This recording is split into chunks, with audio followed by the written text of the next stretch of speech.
Amém, irmãos. Lucas 7, 36 a 50. Creio que essa história seja conhecida de muitos, mas a gente vai refletir essa noite. Amém? Amém. Diz assim: convidou um dos fariseus para que fosse jantar com ele. E Jesus, entrando na casa do fariseu, tomou lugar à mesa. E eis que uma mulher da cidade, pecadora, sabendo que ele estava à mesa na casa do fariseu, levou um vaso de alabastro com unguento, e estando por detrás, aos seus pés, chorando, regava-os com suas lágrimas, e os enxugava com seus próprios cabelos, e beijava-lhe os pés, e os ungia com unguento. Ao ver isso, o fariseu que o convidara disse consigo mesmo: se este fora profeta, se esse fosse profeta, bem saberia quem e qual é a mulher que lhe tocou, porque é pecadora. E dirigindo-se Jesus ao fariseu, lhe disse: Simão, uma coisa tenho a te dizer. E ele respondeu: dize-me, mestre. Certo credor tinha 2 devedores. Um lhe devia 500 denários e o outro 50. Não tendo nenhum dos 2 com que pagar, perdoou-lhe a ambos. Qual deles, portanto, o amará mais? E respondeu-lhe Simão: suponho que aquele a quem mais perdoou. E replicou-lhe Jesus: julgaste bem. E voltando-se para a mulher, disse a Simão: vês essa mulher? Entrei em tua casa e não me deste água para lavar os pés. Essa, porém, regou os meus pés com lágrimas e os enxugou com seus próprios cabelos. Não me deste o beijo. Ela, entretanto, desde que entrei, não cessa de me beijar os pés. Não me ungiste a cabeça com óleo, mas esta, com bálsamo, ungiu os meus pés. Por isso te digo, perdoados lhe são os seus muitos pecados, porque ela muito amou.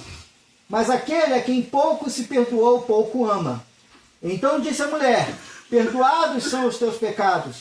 Os que estavam com ele à mesa começaram a dizer entre si: quem é este que até perdoa pecados? Mas Jesus disse à mulher: a tua fé te salvou, vai-te em paz. Jesus, a essa altura, ele já era conhecido como um mestre, né, como um rabino.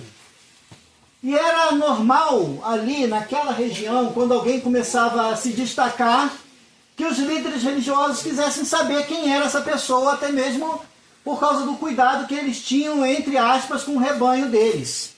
E eles chamaram Jesus para uma conversa: vem na minha casa jantar. Mas você sabe que tem aquele tipo de convidado que você convida com muita honra. E tem aquele tipo de convidado que você convida assim: vai lá em casa comer comigo, mas você não dá faxina na casa, não faz um jantar gostoso, você não prepara nada demais. Vai lá em casa, eu vou fazer um café lá, a gente esquenta uma coisa que tiver lá e a gente toma um café e a gente conversa. Foi mais ou menos assim que esse fariseu chamou Jesus. Ele não chamou Jesus numa posição de destaque, dizer assim: não, eu vou mandar preparar uma refeição, um banquete para Jesus, eu vou receber ele, vou mandar um servo lavar os pés dele, eu vou comprar um perfume cheiroso e vou perfumar Jesus, porque era o hábito quando você recebia uma visita que você tinha muito prazer em receber. Ele simplesmente disse: Jesus, vai na minha casa e janta comigo. E aí Jesus foi. Ele não teve a educação de dizer assim para Jesus assim: Jesus, vem cá, toma esse lugar na cabeceira da mesa, porque você é um convidado de honra. Não, senta aí, qualquer lugar, onde você achar um espaço, você senta. Foi assim mais ou menos que o fariseu recebeu Jesus. Meio dizendo assim: é um novato aí que está pregando a palavra de Deus, eu quero ouvir o que ele tem para dizer.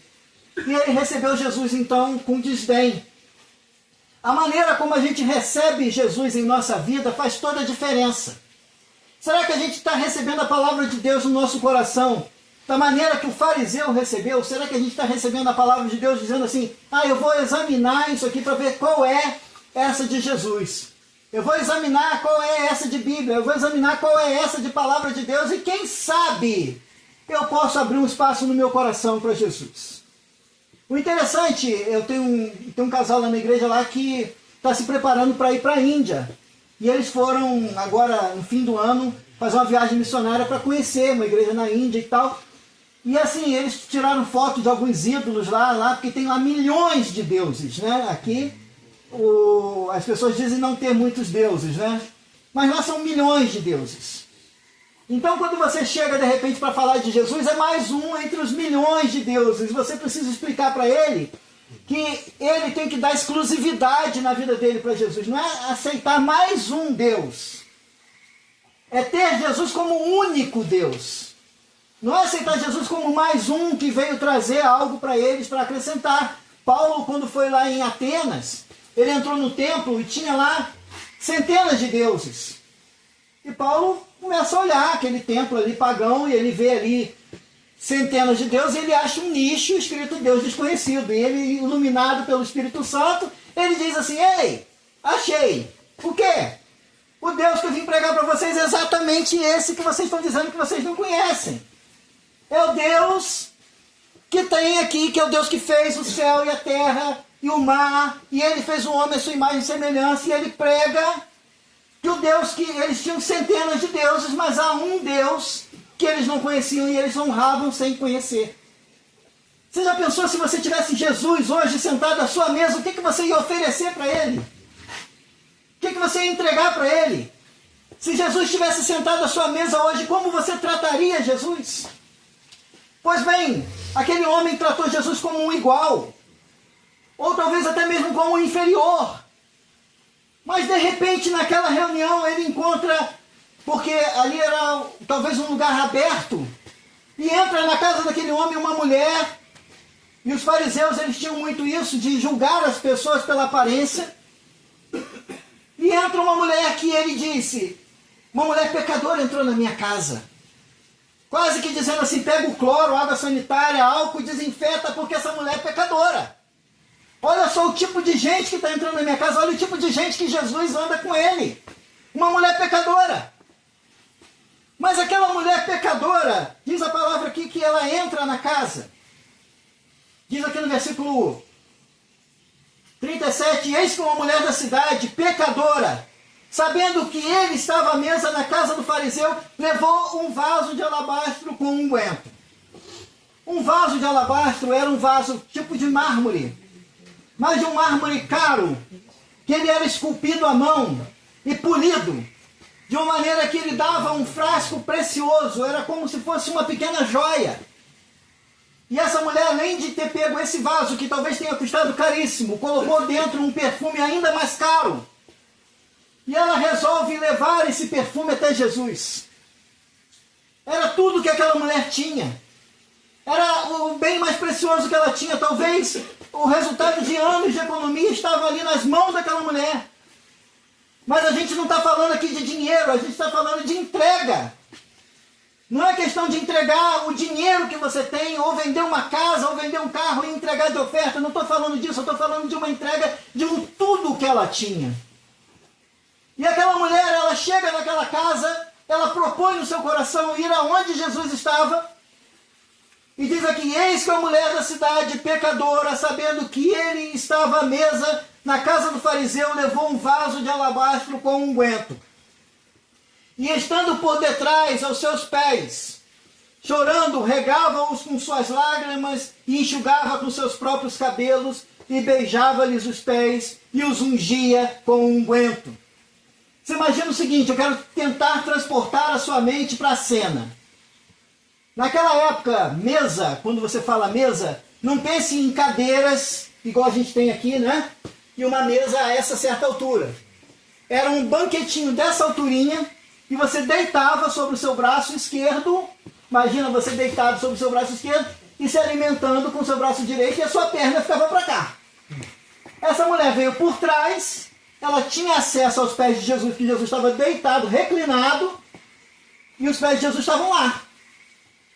E essa mulher, de repente, veio por trás. Olha, imagina a cena na sua mente. E eis que uma mulher da cidade, estando por detrás, aos seus pés, chorando, regava-o com suas lágrimas. Então essa mulher se prostra aos pés de Jesus. Jesus talvez ainda não tinha percebido o que estava acontecendo. Ela vem por trás dele. E de repente ele sente lágrimas pingando dos seus pés. Quentes lágrimas de arrependimento. Quentes lágrimas de um coração derramado na presença de Deus.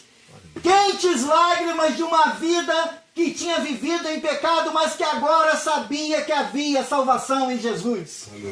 Quentes lágrimas de um coração que tinha vivido longe de Deus, mas que agora encontrou o Salvador do mundo, o Cordeiro de Deus que tira o pecado do mundo. Quentes lágrimas de um coração que não aguentava mais o pecado e que queria vida. E mais do que vida, vida eterna. E essa mulher, ela vem aos pés de Jesus e ela entorna lágrimas. E tantas são essas lágrimas que é preciso enxugar. E ela não pede uma toalha emprestada. Ela usa os próprios cabelos. Glória a Deus. Eu imagino que, como era o costume, essa mulher tinha os cabelos presos. E não era costume uma mulher mostrar o cabelo, como até hoje no Oriente Médio é assim. As mulheres prendem o cabelo e só mostram para o seu marido. Mas aquela mulher, ela recebe o entendimento que Jesus era muito mais do que um homem qualquer. E ela mostra tudo que ela é, ela mostra quem ela é. Ela entrega a sua beleza, o que ela tem de melhor para Jesus. E ela enxuga os pés de Jesus com os seus cabelos. E mais do que isso, ela pega o perfume caro, tudo que ela tinha, e entorna nos pés de Jesus. Ela não fica com nada para ela, porque quando a gente encontra Jesus é como encontrar a pérola de grande valor e você desfaz tudo que você tem para adquirir essa pérola. Quando você encontra um tesouro escondido no campo, o que você vai? Vende tudo e compra o campo. Aquela mulher entregou tudo para Jesus. Aleluia. Porque ela encontrou muito mais do que ela tinha. Ela encontrou a salvação e o perdão dos pecados. Aleluia. Amém. E aí aquele fariseu, sempre eles, né? Sempre eles. Sempre as pessoas que se escondem atrás das religiões julgam os outros. Sempre as pessoas que se julgam melhores que os outros, se acham santas, julgam os outros. Sempre aquela pessoa que diz assim, eu sou santo porque eu faço isso, eu faço aquilo. Aquele fariseu, ele estava olhando para aquela situação e dizendo, olha só, isso é gentinha mesmo, olha o tipo de gente que ele atrai. Se ele realmente fosse um profeta, ele saberia que tipo de gente que está andando com ele. Se ele realmente fosse um profeta, ele pensou no seu coração. Se ele realmente fosse um profeta, ele saberia que essa mulher é indigna de tocar um profeta. Aí Jesus, sabendo o que estava dentro do coração daquele homem, ele propôs uma parábola. E o interessante quando Jesus vinha com essas parábolas, é que Jesus, ele sabia como mexer na ferida e a pessoa não tinha como escapar. Não tinha como dar uma resposta diferente. Jesus chega para ele e fala assim, olha, Simão, o nome do fariseu era Simão, mesmo de Pedro, não tem nada a ver. Mas, Simão, quero te falar uma coisa. Aí de repente o fariseu pensou assim, ele vai elogiar minha casa, que minha casa é muito bonita. Ele vai dizer, né, que bom que você me recebeu, porque os outros fariseus não me recebem. Obrigado pela oportunidade de estar na sua casa. Ele pensou que Jesus fosse elogiar ele, talvez. Eu penso no meu coração que quando ele fala assim, fala Senhor, fala mestre, que ele estava pensando que havia elogio para ele. Aí Jesus fala assim, tem uma coisa para te falar. Tinha um homem que tinham 2 homens devendo ele. Exatamente. 2 devedores e um credor. Um deles devia 500 denários. Um denário era correspondente à diária de um dia de um trabalhador. Então você imagina assim, quase o correspondente a 2 anos de trabalho que esse homem devia. Você imagina você dever uma pessoa o suficiente, você ter que trabalhar 2 anos para pagar essa pessoa e não tirar R$1 para você. Era a dívida desse homem. Oi? E o outro 50. Eu vou falar isso para vocês. Eu vi esses dias, só para tentar ilustrar que isso ainda existe e que isso ainda acontece. um país perto da Índia, agora esqueci o nome do país. Tem 3 milhões de pessoas escravizadas por dívida. 3 milhões de pessoas. Você imagina o que é isso? Oi? 3 milhões de devedores. 3 milhões de pessoas. E quando a pessoa era escravizada por dívida, o que acontecia? Ia ele, a mulher e os filhos escravizados para pagar a dívida. E se não fosse suficiente em vida pagar a dívida, os filhos e os netos e as gerações seguintes eram escravizados por dívida. E se isso não fosse suficiente, isso virava uma eternidade. E sabe como é paga a dívida? Simplesmente você trabalha para a pessoa, não recebe nada, aí você vai na vendinha da fazenda, ou da pedreira, ou da olaria, ou seja lá o que for, e você pega aquilo e compra ali. Se um pacote de arroz no mercado é 25, lá é 50.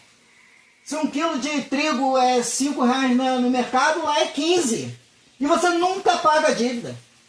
Então esse homem, um deles tinha uma dívida de 500 denários, 2 anos de trabalho. O outro tinha uma dívida de 50 denários, 2 meses de trabalho. Mas nenhum dos dois tinha condição de pagar. E de repente esse homem vem e fala assim, olha, quer saber? Pode ir embora.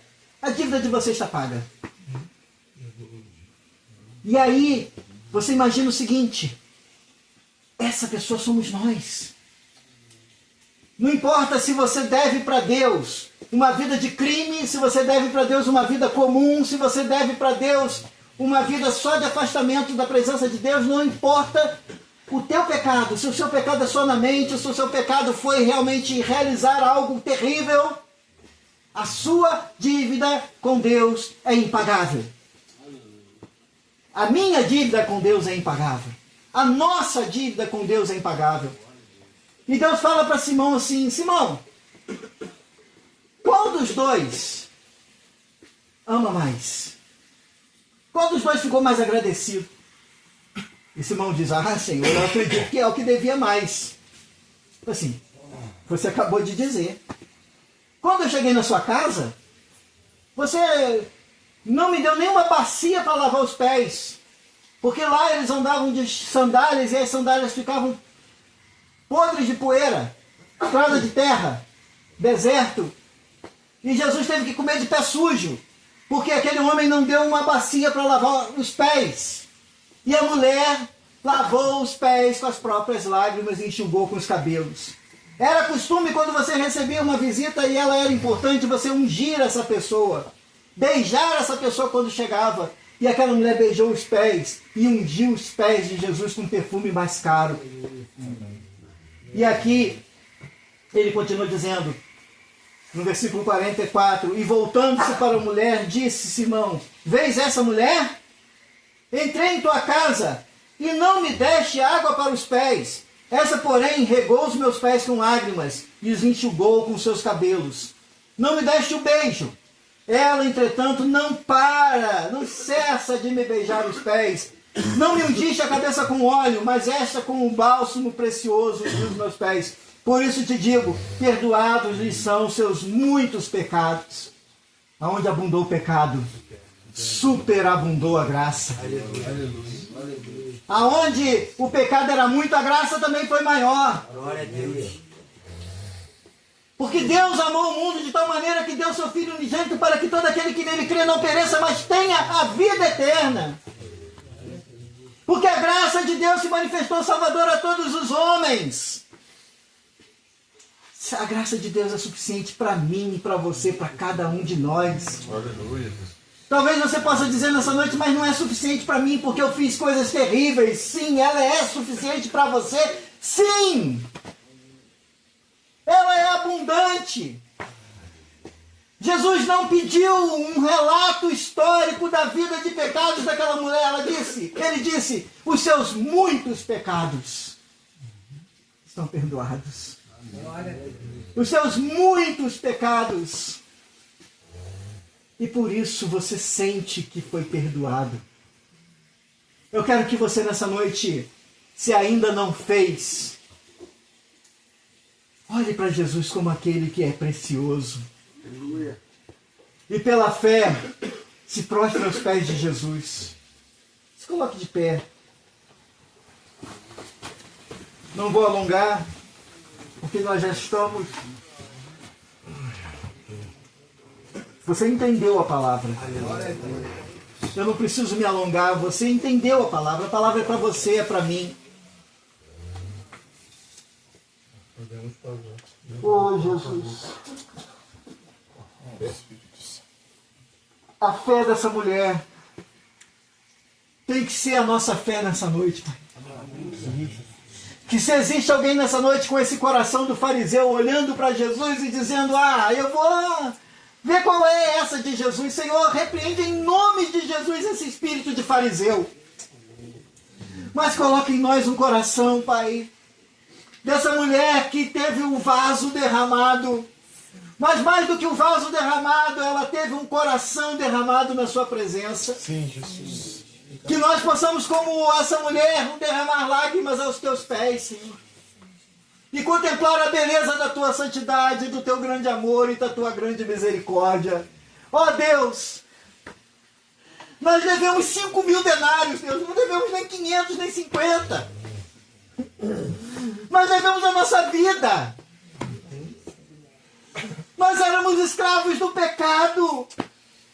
E não podíamos ser libertos. Mas, pela graça de Jesus, Aleluia. pelo amor do Pai, pela comunhão do Espírito Santo, nós podemos ser achados e hoje podemos chamá-lo de Pai. Aleluia. E hoje podemos chamá-lo de Pai. Aleluia. Fala, Pai. Diga, Pai. Pai. Eu estou aqui nessa noite. E eu quero derramar minhas lágrimas aos teus pés. Perdoa a minha multidão de pecados.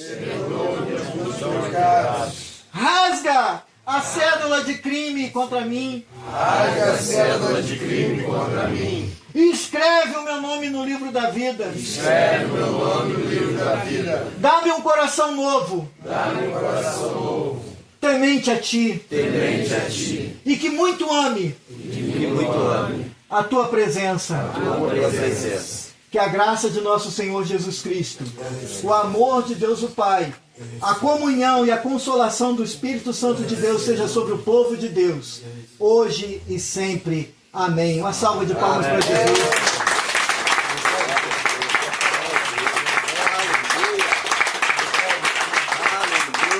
Que Deus te abençoe. Prossiga nesse caminho em nome de Jesus. Amém.